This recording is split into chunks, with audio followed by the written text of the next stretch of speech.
God is all there is, and I am that. You are that. I am connected each morning to the grand rising of the sun, to be one with the gratitude for a new day. I am, in this moment, always connected to the divine, a connection that exists in all of us, in these chairs and online, a connection never broken, a connection that never retreats, one that envelops us and fills us with bliss. This is the most glorious thing, isn't it? Today, if there's any mud left on your boots from 2023, let's kick it off with the message from Reverend Natasha that inspires and uplifts. Let's erase that mud with the music of Lesley Alexander that quenches our thirsty souls.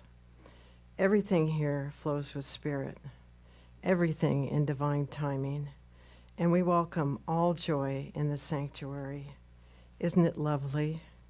We can all let it all go and say together, and so it is. And now let's welcome back Lesley and her magical mystery tour. I wish. If you happen to know the song, please sing along with me. This is an old one.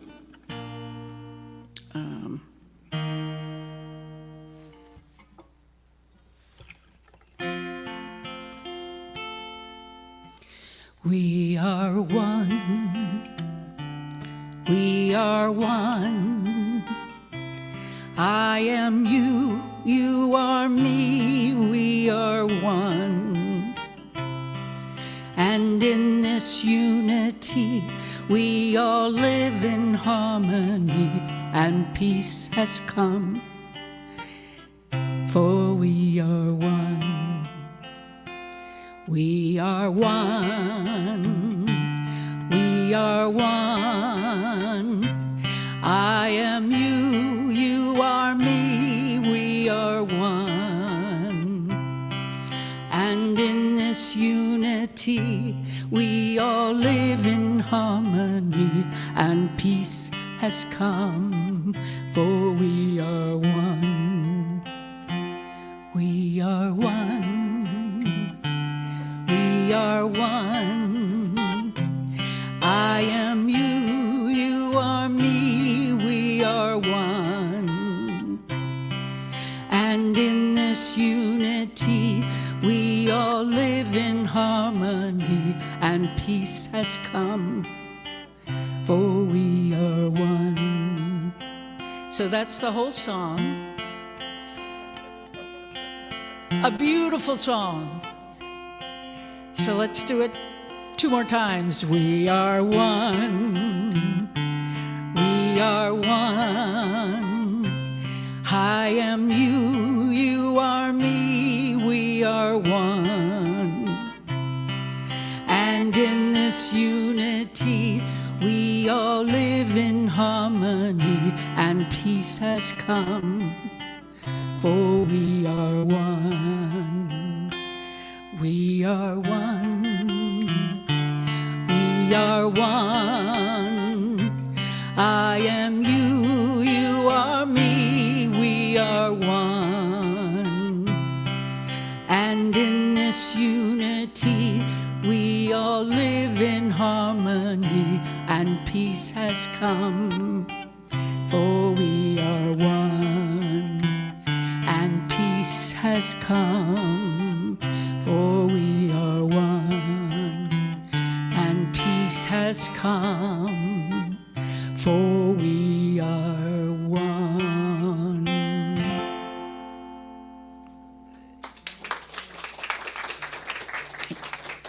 Lesley, that was beautiful and so perfectly aligned with what we're going to talk about today. Excellent.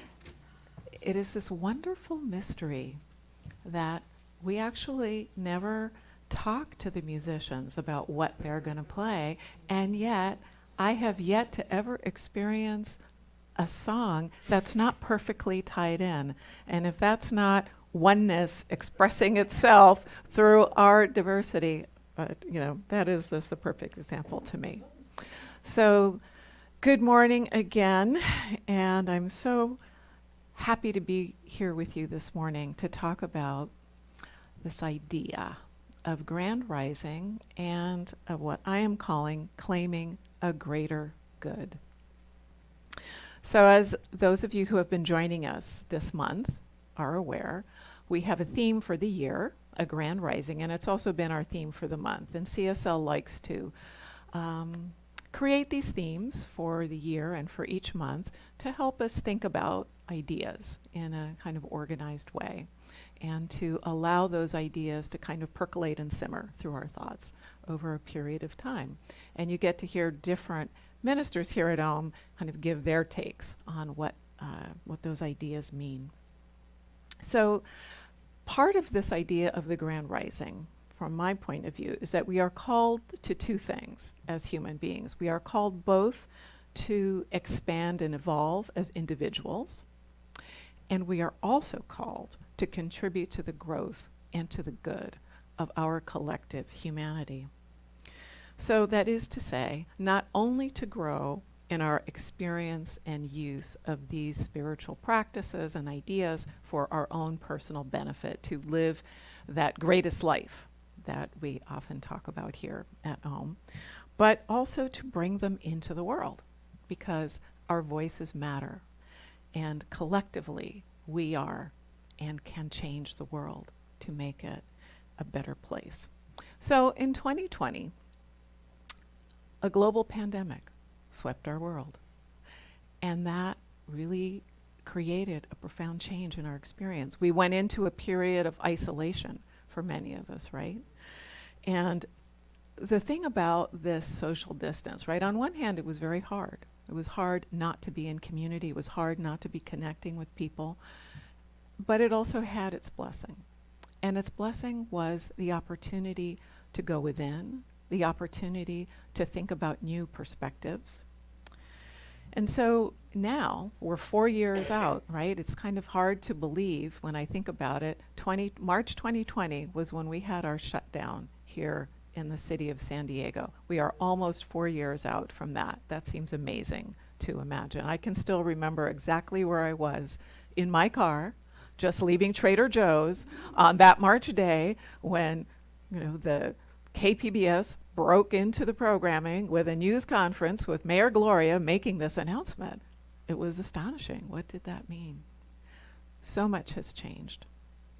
So with all these lessons that we've learned, right, we have an opportunity to move into what comes next with some new thoughts and new ideas.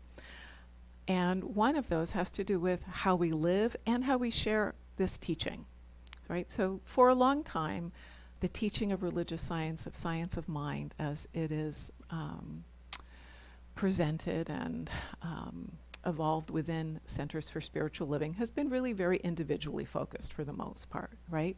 We're not a proselytizing tradition. We don't go out and try to convert people. People find us, right, in all kinds of different ways, through friends, through literature, through chance encounters, and all of that is wonderful. And, not a but, it's an and, there is an opportunity and an importance to thinking about now how we share that more broadly. And why is that important? Because what we know in our teaching is that what we believe and how we take action on that belief changes our own personal experience. So that if we were all doing that together for a greater goal, a greater good, imagine what kind of change could take place. So we're going to talk about that a little bit more. So for many years, and I believe going back at least into the 40s and 50s, it's been a practice in religious science communities to review the principles of religious science during January, the first 4 Sundays of the year. And these 4 chapters, right, for those of you who are familiar with this text, The Science of Mind, that we often call the textbook, the first 4 chapters are called The Thing Itself, The Way It Works, What It Does, and How to Use It. So today, the 4th Sunday, would be the day we talk about how to use it. So we're going to talk about that a little bit from the standpoint of our individual use of principles, but also looking at it more broadly. How can we use that for our collective good? And these ideas, right, involve both what our faith is, what our conviction is, but also how we take action on that. Okay. So I think we're ready to. So one of the famous taglines, have you ever heard this? Treat and move your feet? Yeah, we've all heard that, right? It's attributed to Ernest Holmes. I'm not 100% sure that he actually said that, but it sounds good, so we're going to say he did. All right, but this is meant to convey the idea, right, that we must both know the truth of any given situation, but also take action, right? It's not enough to just think about it. It's not enough to just read or journal. All of those are good, but we must also take action, right? That's the treat part. That's the move your feet part. So this is part of this idea of the grand rising, right? Is that not only are we knowing a greater good for everyone, but we must take action towards that greater good. Now, there's no prescription for what that action looks like, right? That is what each individual person is called to know for themselves, and also what we as a community are called to know collectively together. And I'm anticipating, I'm going to put Reverend Suzette on the spot here, but I'm anticipating that we'll talk more about this year, about how we can, as a community, contribute to claiming that greater good, both for our community as Ohm Centers for Spiritual Living, but also for San Diego, for the state of California, for the world. Don't you like that? I have an example today. Each of us was born at this moment in history for a person, and we were all drawn to Centers for Spiritual Living for a reason. So as we start each day with this idea of the grand rising, and I love the metaphor that Mavi used this morning with the sunrise, right? The grand rising of the sunrise. We can all be part of that collective experience. And what that's going to mean is that we're being invited, perhaps, to step a little bit out of that comfort zone that we're in, right? To lean into our healing work in a deeper way, to share our truths, and to co-create a world that works for everyone. Let's see. So one of our fundamental principles in science of mind is that as the primordial word of the Creator is the only thing that explains creation. So every man's word, we'll say every person's word, this was Ernest Holmes, used that language, but we'll say every person's word, partaking of this original nature as it must, and does, must reproduce the creative function in his life at the level of their consciousness of one life back in and through all. So what we affirm in this teaching is that God is all there is, that God, whether we call it God, Spirit, the universe, the quantum field, that whatever it is the source of all of creation, of all of us, and of all that we experience. And that we, each as individuals, are expressions of that infinite divine intelligence, and so that our word, our thought and our word, also has creative power. And it has that power to the degree of our consciousness of our oneness with it. So if we see ourselves in separation, right? God's up there, we're down here, we're not connected to that power. But when we know that that power is us, is moving in as and through us, we are like drops of water in the ocean. I'm sure you've probably heard that metaphor, right? We are not the entire ocean, but we have the same attributes in our individual drops. And so that has power to create our experience, to attract things to us, and to manifest in our world, right? How do we expand our consciousness of that oneness? Well, we do that by being here on a Sunday. We do that by using tools like spiritual mind treatment, right? We do that by study. I'm sure some of you have observed that religious science, science of mind, really likes study a lot, right? Classes, books, talking. Some of us don't love that. And that's okay. There are lots of ways to evolve your understanding, and part of it is by coming together, whether we do so on a Sunday, whether we do so online, whether we do so in other ways, because it's by deepening our understanding that we access our true nature, that divine essence within us, and by doing so, with intentionality and with action, we bring a greater experience into our lives as individuals and collectively. Charles Fillmore, who was the founder of Unity, said it this way: ideas exist eternally in wisdom. They are made manifest through will, and the manifestation is called consciousness. It is through consciousness that the universe is brought into manifestation. Okay. So how do we co-create a world that works for everyone? One way is by living the principles that Ernest Holmes spoke of in his Sermon by the Sea at Asilomar, and that was a talk that he gave at Asilomar in 1959. And it's a little small, I'm going to read it. So he said at that time, "Find me one person who is for something and against nothing. Find me one person who is for something and against nothing, who is redeemed enough not to condemn others out of the burden of his soul, and I will find another Savior, another Jesus, and an exalted human being. Find me one person who no longer has any fear of the universe or of God or of man or of anything else.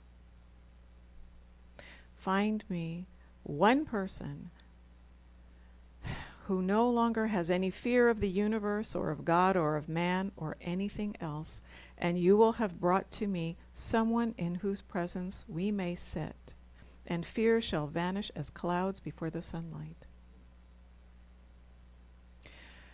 Find me someone who has given all that he has in love without morbidity, and I will have found the lover of my soul."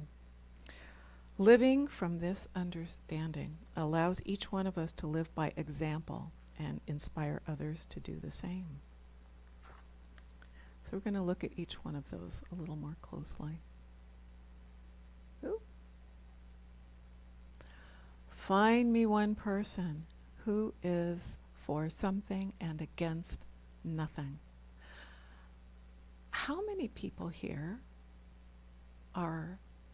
find themselves sometimes against something? Me too. I said, how many people here sometimes find themselves against something? Yeah. That's part of our humanness, isn't it? Right? To find ourselves, we disagree with things. We don't like things. We find ourselves in judgment about situations and people. And yet, what would it mean? What would it look like if we did not do that? Loving ourselves and each other is at the center of our teaching. But it is a difficult practice. How do we advocate for growth and inclusion of all people when there is that human tendency in us, right? Part of that is through some of those practices we were just talking about. Being in community, being in classes, study, using the principles in our own lives. All of these practices are designed to give us tools to help us understand how to create that space with each other, right? Our center is a dedicated space for that openness. It's okay to be uncomfortable here. It's okay to recognize your imperfections here, right? Because we all recognize that we're on this spiritual journey, that we all have things to grow out of and into, and that's something that we can support each other in doing together. So we are being invited in this time to even more fearlessly live and love each other, despite the appearance of conflict and difficulty. And I wanted to share briefly an experience that I had a couple of weeks ago. So one of our local assembly members, Tasha Borner, sponsored a panel discussion of a group called Sharaka, which is Arabic for partnership. And it was a group that came from the Middle East, from Israel, and some of the different Arab countries. They are part of a nonprofit organization that is seeking to create civil discourse with Jews and Arabs, and to bring greater understanding, right, to both of those communities. And it began with an Israeli-American guy who took a trip to the UAE and discovered that sort of all of these ideas and judgments about Arab people that he had grown up with were actually ideas and judgments, but not the actual people. And so he started organizing and sponsoring trips from Arab countries to visit Israel. And the people who took those trips also had similar experiences, right? They came with their ideas of what Jews were like or what Israel was like, but discovered that the rhetoric, right, or even propaganda, if you might, they called it that, that's not my word, but theirs, was not actually what they was experienced. So for example, one of the members of the panel was a man from Bahrain, a professor. And he took this trip, but he had a lot of trepidation about it. And he shared that before he left, he called the organizer, who was the head of this group, the Israeli-American guy, and said, "Is it okay if I bring a camera?" And the guy said, "What are you talking about? Of course you can bring a camera." He said, "Well, I understand that Israel is a military base. It is the whole country." So he was afraid that he would not be allowed to bring a camera because you can't take a camera onto a military base. No. So he recounted that when he arrived in Tel Aviv and got off the plane, he saw all these signs, trilingual signs in Hebrew and Arabic and English. And he realized that in Israel itself, there is an acknowledgement that there is an Arab population and they speak Arabic. And this completely changed his outlook. It made him decide to become involved with this group, because now he was not just seeing it from the lens of us and them. He was meeting people. And in that interaction of people, the commonalities of people, the humanness of people, was what they could experience together. And when I was there listening to this panel at the end, I asked them, well, as Americans, what can we do to help this situation? And the answer was support civil discourse, which is to say, do what we are doing, talk to each other. Because it is in talking to each other, right? In being for something that is our oneness and not being against anything, that we create that sense of community and that we can create this better world.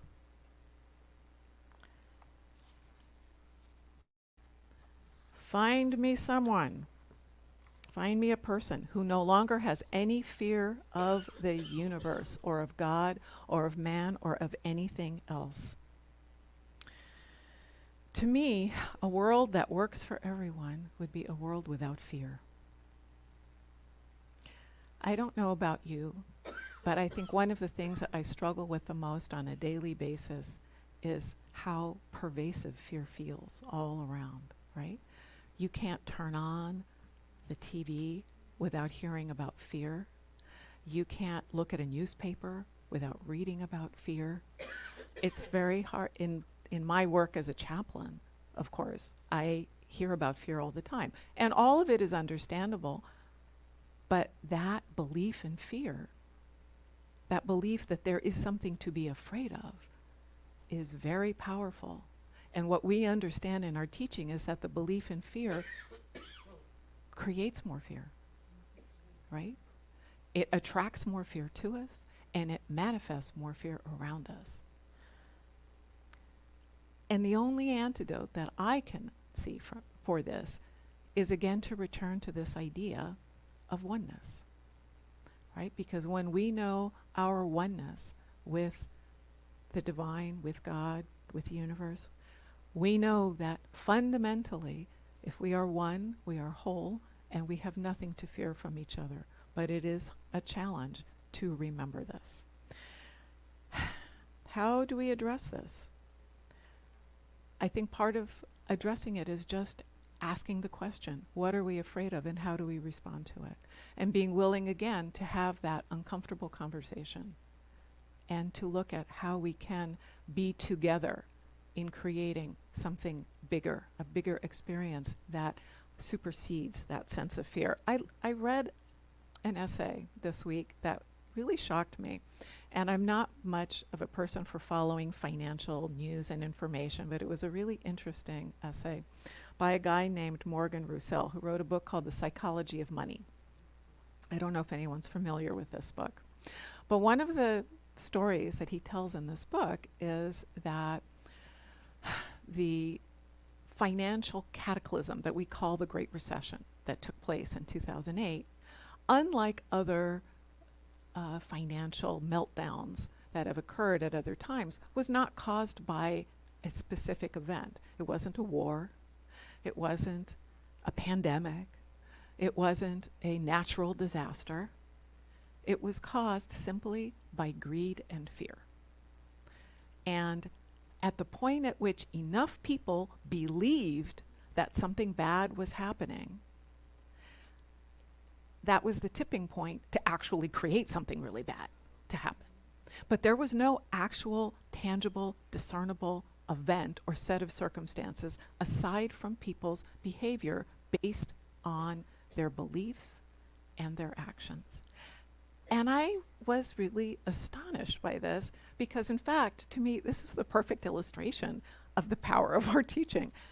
What we believe, we make happen. And that event, which affected millions of people around the world, and certainly all of us in this room, right, was simply caused by belief. So if belief can be so powerful to create a terrible negative experience, imagine if we could mobilize the energy, if we could mobilize the intention, the conviction, the faith to tip the other way, what could we create? I am very inspired by this idea, and I hope you are too. And it gives us a lot to think about how we can do that. What is ours to do in the context of that? And again, there's no prescription here. There's not a thing that anybody has to do.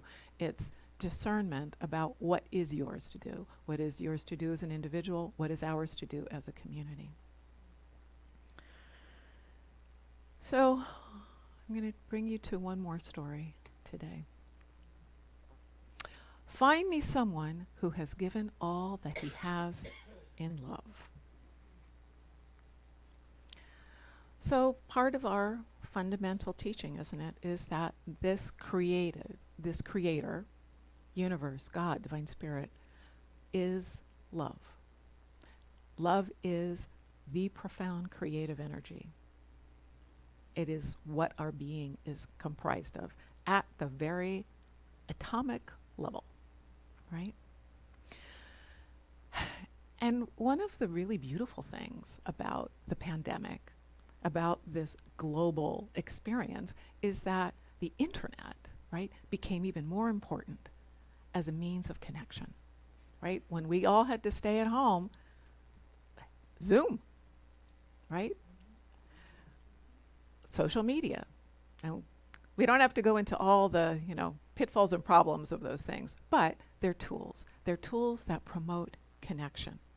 They're tools that allow us to engage with each other in new and more powerful ways, and that ability sets the stage for more opportunities for this kind of shift that we're talking about, right? If ideas have the power to create something negative, they can also be used to create something positive. And those kinds of tools are being used now, right? To challenge patriarchy, to challenge white supremacy, to challenge gender normativity. They're all being used to create a bigger context for our human expression in positive ways. And that's something that we can all think about again. How do we connect with that in a meaningful way? And one of the great things about our teaching is that we are already equipped, because part of our teaching is to practice non-judgment, inclusion, loving kindness, and peace. So if we bring those energies into that social connection using that technology, I think that we just have an amazing potential. So today's last story. I met a woman this week, and this person was very inspirational to me. This person is a person who's had a serious cancer for a number of years. And their journey has included not only physical hardships resulting from their illness and treatment, but financial challenges as well. They had to stop working. They had to give up their home. They had to go on disability. They've been living with a family member for a number of years. And it would be easy to imagine that such a person would be fearful, would be angry, would be despairing. And I suspect that this person has probably experienced all of those feelings at one time or another during their journey. But what moved me as I spoke with them was that they shared with me that they believed that this experience had brought them to their purpose here on the planet, and that their purpose was to be love. That they focused every day on love, on connection, on what they could do for others, whether it was people who had a similar illness as they did, or the checker at the grocery store who was tearful because they were going through a hard time, or someone in the waiting room who was struggling with a child who was cranky about having to hang out waiting for something to happen. That there were any number of instances throughout their day where they saw the opportunity to be of service, and that this so filled them that there wasn't room for that fear and that anger and that despair. And I'm not placing judgment on any of those feelings. We're human, and we're going to have those feelings. That just is part of our journey of life. But we always have choice. We can always claim something else. And this person had chosen to claim this bigger thing.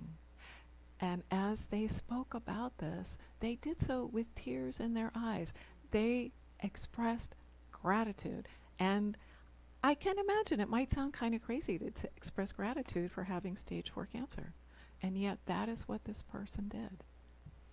And as I said, I was very moved by their courage and their commitment, because this was their expression of their spiritual belief, their spiritual principle. As they expressed to me, their God is love, and so that is how they choose to live. And that, I would say to you, is really what this idea of the Grand Rising is all about. How do we embody that love that we are? How do we both create our own greatest life, but also claim a greater good for everyone around us? So, we always like to give you homework. So today is no different. 2024 homework. So the invitation today. Let's start with being the change that you want to see. It always sounds really great, doesn't it? Be the change. It sometimes feels a lot harder, though, doesn't it? Does it feel that way? It feels that way to me. I don't know about you. To be for something and against nothing, to lead with love, to participate in healing discussions, and most fundamentally, to be responsible for our own healing. It can feel daunting. But here's the good news. You're with a whole crowd of people who are ready to do it with you. Yeah. So whether you're here in the sanctuary, you're joining us on Zoom, now or online, or you're going to join us at a later time, know that you are all part of community here together at Om, and that we can count on each other and rely on each other to accompany each other on this journey, right? So the good news is that when we lean into these practices, right, we're serving as an example for each other, right? We don't have to worry about the how or the when, as the song said, right, at the beginning, that song that we sang together, right? We don't have to know the how. We don't have to know the when. We just know that the is. That is what we need to know. And so the right opportunities for lessons, for growth, are always showing up. We can't choose. We shouldn't choose to cut ourselves off from anything that makes us uncomfortable, because the truth is that's where growth happens. It's on the learning edge, the growth edge, right? So annoying sometimes, isn't it? I don't want to be uncomfortable, but yet that is really where the transformation lies. So part of this invitation is to lean in, right? Lean in even if it's uncomfortable. And if it's feeling really uncomfortable, come speak with us. Come speak with your fellow community members, speak with the practitioners, speak with the ministers. We're all here to support each other. Okay. This idea of co-creating this world that works for everyone, right, is something that requires us to think differently, requires us to think in a new way. It involves that shift to really deeply realizing in a very intentional way the shift not to attracting and the shift to serving. And we're called to do this both for our own good and for the good of all people. Dr. Cedar Barstow says, being accountable for our behavior and caring about our impact on others brings deeper and more authentic relationships, peace of mind, and heart follow naturally. So if this year you would like more peace, if this year you would like more heart, I invite you to join me and to join our community. Lead with love together. So I want to invite you to join in our affirmation for today's service. And let's do that thing. Let's stand up and we'll do that. We'll say it 3 ways, right? We'll whisper it, we'll speak it, and then we'll really claim it. All right? All right. So, all right, Mom, I'm waiting for you. There you go. Today, I co-create a world that works for everyone. Today, I co-create a world that works for everyone. Today, I co-create a world that works for everyone. Thank you. Namaste. So it is.